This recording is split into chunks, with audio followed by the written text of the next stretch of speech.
ఈ లక్షణాలు ఎలా గుర్తించాలి? ఎలా ఎదుర్కోవాలి? సైలెంట్ స్ట్రోక్ అన్నది మనకు యూజువల్గా డయాబెటీస్లో కానీ న్యూరోపతి డిజార్డర్స్లో కానీ ఎక్కడైతే నరాల స్పర్శ తెలియదో పెయిన్ తెలియదో అలాంటి వ్యక్తులలో సైలెంట్ ఎంఐ అంటే మయోకార్డియల్ ఇన్ఫెక్షన్ రావడం ఉంది. మయోకార్డియల్ ఇన్ఫెక్షన్ అంటే గుండె యొక్క ఛాంబర్స్ చుట్టూ మనకు కండరాల సమూహికం ఉంటుంది. కండరాలు కొట్టుకుంటేనే గుండె కొట్టుకుంటుంది. ఆ యొక్క కండరాలు పనిచేయడానికి 3 రక్తనాళాలు రక్త ప్రసారం సప్లై చేస్తాయి. ఈ 3 రక్తనాళాల్లో రక్తము బ్లాక్ అయిపోయినప్పుడు కానీ క్లాట్ వల్ల కానీ ఫ్యాట్ వల్ల కానీ రక్తనాళాలు బ్లాక్ అయ్యి 90% బ్లాక్ ఉన్నప్పుడు సడన్గా 3 రక్తనాళాల బ్లాక్ వల్ల మ్యాసివ్ మయోకార్డియల్ ఇన్ఫెక్షన్ వచ్చి సడన్గా కొలాప్స్ అవుతుంటారు. ఇది మనం గుర్తించాలి. కార్డియాక్ స్ట్రోక్, కార్డియాక్ అరెస్ట్ అనేది 2 రకాలుగా ఉంటుంది. కొంతమందికి మైల్డ్ టు మోడరేట్ పెయిన్ వచ్చేసి 1-2 రక్తనాళాలు సెమీ క్లాట్స్గా ఫామ్ అయిపోయి సడన్గా అంజైనా అంటే ఛాతీలో నొప్పి రావడం, కొంత ఆ కండరాల్లో బలహీనత అవడం వల్ల కార్డియాక్ స్ట్రోక్ వస్తుంది. అదే 3 రక్తనాళాల్లో పేరుకుపోయి 90% ఎబోవ్ బ్లాక్ ఉండి మ్యాసివ్ హార్ట్ అటాక్గా వచ్చినప్పుడు ఆ వ్యక్తిని మనం వితిన్ సరైన టైంలో సరైన ప్రాపర్గా సిపిఆర్ లాంటిది కానీ చేయకపోతే ఆ వ్యక్తి మరణించే ఆస్కారం ఉంటుంది. కాబట్టి ఈ యొక్క వేరియబిలిటీని మనం చూసుకోవాలి. దాన్ని బట్టి మనం పర్టికులర్గా ఎంత కేర్ తీసుకోవాలి, ఏ కేర్ తీసుకోవాలనేది మనం తెలుసుకోవాల్సిన అవసరం ఉంది. గుండెపోటు వచ్చే ముందు ఎలాంటి వంశపారపర్యంగా గుండెపోటు వచ్చేది అనేది వాస్తవం అండి. ఎవరికైతే కంజెంటల్ డిజార్డర్స్ ఉంటాయో, ఎవరికైతే మయోకార్డియల్ ఇన్ఫెక్షన్స్ ఫ్యామిలీ హిస్టరీలు ఉంటాయో తప్పనిసరిగా వాళ్ళు సరైన పద్ధతిలో జాగ్రత్తలు తీసుకోకపోతే, సరైన పద్ధతిలో రెగ్యులర్గా చెకప్లు చేయించుకోకపోతే, డైట్ నార్మల్ ఒబెసిటీ రాకుండా జాగ్రత్తగా కాపాడుకోకపోతే, బీపీ షుగర్ అన్కంట్రోల్డ్ ఉంటే, అంతేకాకుండా స్మోకింగ్ ఆల్కహాల్ లాంటి అలవాట్లు ఉంటే ఇవి త్వరగా ఈ గుండె జబ్బులు ప్రేరేపించబడి ఆ వ్యక్తిలో హార్ట్ అటాక్స్ వచ్చే ఆస్కారం కూడా ఎక్కువగా ఉంటుంది. యువతలో ఎక్కువగా బలహీనంగా ఉండడానికి ఒకటి సైకోసోమాటిక్ ఎఫెక్ట్ అండి. వాళ్ళు చేసే దాంట్లో ఫలితం లేకపోతే బలంగా ఫీల్ అవ్వడం, వాళ్ళకు అనీమియా ఎక్కువ అంటే హిమోగ్లోబిన్ తక్కువ ఉండడం, అంతేకాకుండా వాళ్ళకి బి కాంప్లెక్స్ విటమిన్స్ సఫిషియెంట్గా బాడీలో లేకపోవడం, కోబలమైన అనే విటమిన్ కానీ లేకపోతే థైమిన్ అనే విటమిన్ కానీ లేకపోవడం, అంతేకాకుండా విటమిన్ డి కూడా ఎక్కువగా అంటే కొలోకాల్సిఫెరాల్ అనే విటమిన్ బాడీలో ఉత్పత్తి కాకపోవడం స్కిన్ ద్వారా, వీళ్ళు ఎండకు ఎక్కువ ఎక్స్పోజ్ కాకపోవడం, తద్వారా విటమిన్ డి డెఫిషియన్సీ మధ్య చూస్తున్నాం. అంతేకాకుండా వాళ్ళకి మినరల్స్ డిప్లీషన్ వల్ల ఎక్కువ పనిచేసి ఎగ్జాస్ట్ అవ్వటం, మినరల్స్ డిప్లీషన్ వల్ల కూడా అల్సర్ ఏర్పడడం కూడా మనం స్పోర్ట్స్ యూత్లో చూస్తూ ఉంటాం. సో ఏదేమైనా బేసిక్గా యూత్ ఆ ఏజ్లో వాళ్ళు తీసుకోవాల్సిన న్యూట్రిషన్ బాగుండాలి. వాళ్ళు చేయాల్సిన యాక్టివిటీస్ స్పోర్ట్స్ కానీ లేకపోతే ఫిజియోథెరపీ కానీ లేకపోతే జిమ్లో కానీ చేయాల్సిన ఎక్సర్సైజ్ రెగ్యులర్గా చేస్తూ వాళ్ళని వాళ్ళు బిల్డ్ చేసుకుంటూ దాని ద్వారా వచ్చే ఆకలికి సరైన న్యూట్రిషియస్ డైట్ తీసుకుంటూ ఉంటే ఇలాంటి యూత్లో కాంప్లికేషన్స్ రాకుండా ఉంటాయి. చిన్న వయసులోనే గుండె జబ్బు కంజెంటల్ కార్డియాక్ డిజీజెస్ వల్ల గుండె జబ్బు వస్తుందండి. అది ముఖ్యంగా మనం తెలుసుకోవాల్సిన అవసరం ఉంది. దానిలో చేంబర్స్ ప్రాబ్లమా, సెప్టా ప్రాబ్లమా, లేకపోతే పెరికార్డియం ప్రాబ్లమా, లేకపోతే వాల్వ్ ప్రాబ్లమా, లేకపోతే ఇంటర్నల్ వాల్వ్ ప్రాబ్లమా అనేది మనం తెలుసుకోవాలి.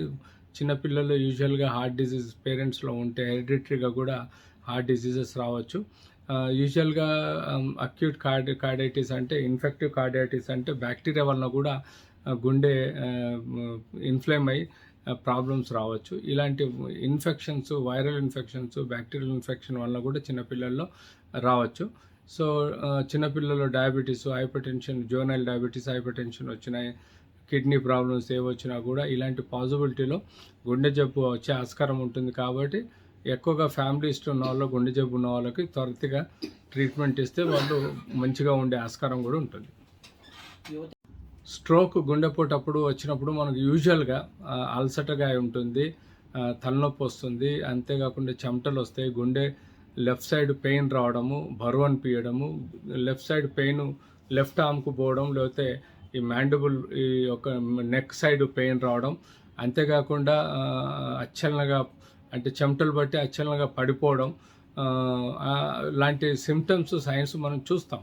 సో గుండెపోటులో యూజువల్గా మనకు 1-2 రక్తనాళాలు బ్లాక్ అవటం వల్ల ఇనిషియల్గా ఇది కొంత టైం ఇస్తుంది మనం రికవర్ చేయడానికి. అదే ట్రిపుల్ వెజల్ డిజీజ్ అంటే 3 రక్తనాళాలు బ్లాక్ అయినప్పుడు అవి మ్యాసివ్ స్ట్రోక్గా భావించి డెత్ అయ్యే ఆస్కారం కూడా ఉంటుంది. ఇలాంటి లక్షణాలు జాగ్రత్తగా పరిశీలించినప్పుడు మాత్రం compulsory first aid care, CPR, basic life support అంటే ఉంటూ మన ఇంట్లో అందరికీ నేర్పించి మనం తీసుకోవాల్సిన జాగ్రత్తలు తీసుకోవాలి.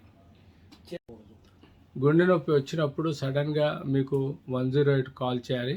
ఈ లోపల పక్కనున్న వాళ్ళు cardiopulmonary resuscitation CPR, basic life support అనేది ఇవ్వాల్సిన అవసరం ఉంటుంది. ఆ వ్యక్తిని మంచి ప్లేస్లో పడుకోబెట్టి ఆ వ్యక్తి కాన్షియస్గా ఉన్నాడా లేదా అనేది చెక్ చేసిన తర్వాత ఊపిరి తీసుకుంటుండా లేదా అన్నది ముక్కు దగ్గర, అలాగే కడుపు, చెస్ట్ ప్లే అవుతుందా లేదని చూడాలి.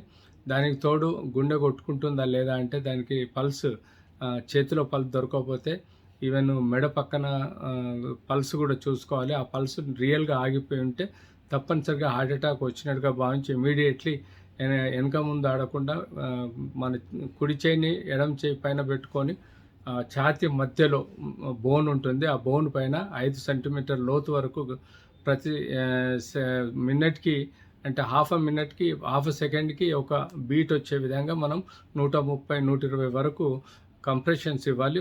మధ్యలో వీలైనంత వరకు నోరుతో నోరు పెట్టి ఊపిరిచ్చే ప్రయత్నం చేయాలి. మనం ఎమర్జెన్సీ హాస్పిటల్ పోయే లోపల ఇలాంటి సర్వీసు మనకు 108లో కూడా అవైలబుల్ ఉంది కాబట్టి వాళ్ళని కూడా మేము ట్రైనింగ్ ఇచ్చాం. వాళ్ళ ద్వారా కూడా మీరు రికవరీ అవ్వడానికి ఆస్కారం ఉంటుంది. ఇలా మనం జాగ్రత్తలు తీసుకోవాల్సిన అవసరం ఉంది. హార్ట్ బర్న్, గ్యాస్ట్రైటిస్, ఏదైతే పేగులలో అంటే కడుపులో అల్సర్ ఉంటుంది, లేదంటే గ్యాస్ ఫామ్ అవుతుంది. తద్వారా పేగు ఏదైతే గొంతు వరకు వస్తుందో దానిలో కొంత పూత ఏర్పడి ఈసోఫేజిటిస్ అంటాము. రిఫ్లక్స్ ఈసోఫేజిటిస్ లాగా మనకు యాసిడ్ గొంతు వరకు వచ్చినట్టుగా ఛాతిలో మంట రావడాన్ని మనం గ్యాస్ట్రైటిస్ అంటాం. కానీ సమ్టైమ్స్ గ్యాస్ట్రైటిస్, హార్ట్ అటాక్ ఒకే విధంగా మిమిక్ అయ్యి తెలియకుండా ఇది గ్యాస్ట్రైటిస్ అనుకొని చెప్పేసి ఒక డైజిన్ ట్యాబ్లెట్ వేసుకొని కూల్గా ఉండే ప్రయత్నం చేస్తారు. సమ్టైమ్స్ అది గుండె జబ్బు అయి కూడా ఉంటుంది. సో అందుకని గ్యాస్ట్రైటిస్ వచ్చే వాళ్ళలో రెగ్యులర్గా హార్ట్ చెకప్ చేసుకుంటూ ప్రికాషనరీగా వాళ్ళు ట్రీట్మెంట్ తీసుకోవాల్సిన అవసరం ఉంది. లేకపోతే సడన్గా కూడా డెత్ అయ్యే ప్రమాదం ఉంది. సో గ్యాస్ని అంత ఈజీగా ఒప్పుకోవద్దు. దానికి కావాల్సిన టెస్టులు రెగ్యులర్గా చేసుకోవాలి. గుండె జబ్బు వచ్చినప్పుడు ఇమీడియట్లీ మనం పక్కనున్న వాళ్ళని అలర్ట్ చేయాలి, లేదంటే 108కు కాల్ చేసే విధంగా ఉండాలి. ఈ 2 పద్ధతులు అయిన తర్వాత వాళ్ళకు వీలైనంత వరకు ఓపెన్ ఏరియాలో వచ్చేసి గుడ్డలు ఫ్రీగా చేసుకొని ఓపెన్ ఎయిర్లో గాలి మంచిగా తీసుకునే విధంగా ప్రయత్నం చేయాలి. కంగారు పడొద్దు. పక్కనున్న ఫ్రెండ్స్ సిపిఆర్ కానీ బేసిక్ లైఫ్ సపోర్ట్ ఉంటే తప్పకుండా మీరు రికవర్ అవుతారు. లేదు మ్యాసివ్ హార్ట్ అటాక్ వచ్చింది, సడన్గా కొలాప్స్ అయితే మనం ఏం చేయలేమండి. సో స్ట్రోక్ వచ్చినప్పుడు కాపాడగలిగే ఛాన్స్ ఉంటుంది, కానీ అరెస్ట్ అయినప్పుడు కాపాడగలిగే అవకాశం తక్కువ ఉంటుంది. కాబట్టి ఏదేమైనా మానవ దృక్పథంతో మనం సిపిఆర్ చేసి మనిషిని బతికించే ప్రయత్నం చేయాలి. యాజ్ యూజువల్గా గుండె బలంగా ఉండేలంటే balanced diet, protein, carbohydrate, fat, కొంచెం కార్బోహైడ్రేట్ తక్కువ చేసి ఫ్యాట్ కొంచెం తక్కువ చేసి ప్రోటీన్ ఫుడ్ ఎక్కువ తీసుకోవాలండి. ఫైబర్ ఫుడ్ ఎక్కువ తీసుకోవాలి. గ్రీన్ వెజిటబుల్స్, గ్రీన్ సలాడ్స్ ఎక్కువగా తీసుకుంటూ ఉండాలి. నార్మల్ డైట్ తీసుకోవాలి. ఒబేసిటీ ఉంటే తగ్గించుకునే ప్రయత్నం చేయాలి. అంతేకాకుండా బీపీ, షుగర్ లాంటి డిసీజ్ ఏవైతుంటే వాటిని సరైన మెడిసిన్స్ వాడుకుంటూ కంట్రోల్ చేసుకోవాలి. రోజు కనీసం ఒక half an hour physical exercises జిమ్లో కానీ వాకింగ్ కానీ చేయాలి, ట్రెడ్మిల్ కానీ చేయాలి. అంతేకాకుండా ప్రాణాయామం, యోగా, మెడిటేషన్ లాంటి జాగ్రత్తలు కూడా చేస్తూ రెగ్యులర్గా మీరు తీసుకోవాల్సిన ఏమైనా గుండె జబ్బు ఉంటే తీసుకోవాల్సిన మెడిసిన్స్ రెగ్యులర్గా వాడుతుంటే తప్పనిసరిగా మీకు అన్ని సిస్టమ్స్ బాగుంటే గుండె జబ్బుని కూడా కంట్రోల్ చేసే విధంగా మనం చేయొచ్చు. కానీ నెగ్లెక్ట్ చేయటం వల్ల ఈ మధ్యకాలంలో ఎక్కువగా యూత్ చనిపోవడం జరుగుతుంది. కాబట్టి అవి మనసులో పెట్టుకొని స్మోకింగ్, ఆల్కహాల్ కంప్లీట్ కంట్రోల్ చేయాలి. ఇతర ప్రాబ్లమ్స్ ఉంటే వాటిని కూడా కంట్రోల్ చేయాలి. అలాగే బీపీ, షుగర్లు జాగ్రత్తగా చూసుకోవాలి. ఇంట్లో ఎవరికైనా హార్ట్ అటాక్స్ వచ్చి ఉంటే వాళ్ళకు సంబంధించిన ఫ్యామిలీ హిస్టరీ తీసుకొని సరైన పద్ధతిలో ఇన్వెస్టిగేషన్ చేయించుకొని జాగ్రత్తగా ఉండాలి.